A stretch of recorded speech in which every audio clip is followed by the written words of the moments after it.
ఒక ఇల్లు ఎలా డివైడ్ చేయాలి అంటే ఖచ్చితంగా 9/9 భాగాలు చేయాలనేది ఏన్షియన్ బిల్డింగ్ ఆర్కిటెక్చర్లో చెప్పబడింది.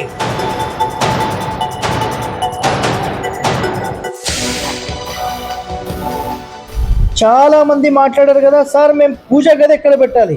ఈ 3/3 భాగాలు క్లియర్గా పెడితేనే నంబర్ 1.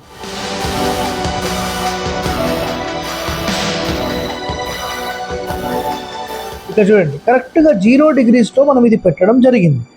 పెట్టినప్పుడు కేవలం అసలు జోన్స్ డివిజన్ చేయడానికి ఇది పర్ఫెక్ట్గా పని చేస్తుంది మనకు.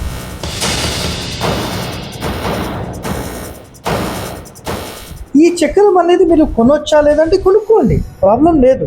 బట్ ఇక్కడ ఏన్షియన్ బిల్డింగ్ ఆర్కిటెక్చర్లో మహర్షులు చెప్పిన దాంట్లో మీకు ఒకటే ఏముంటుందంటే,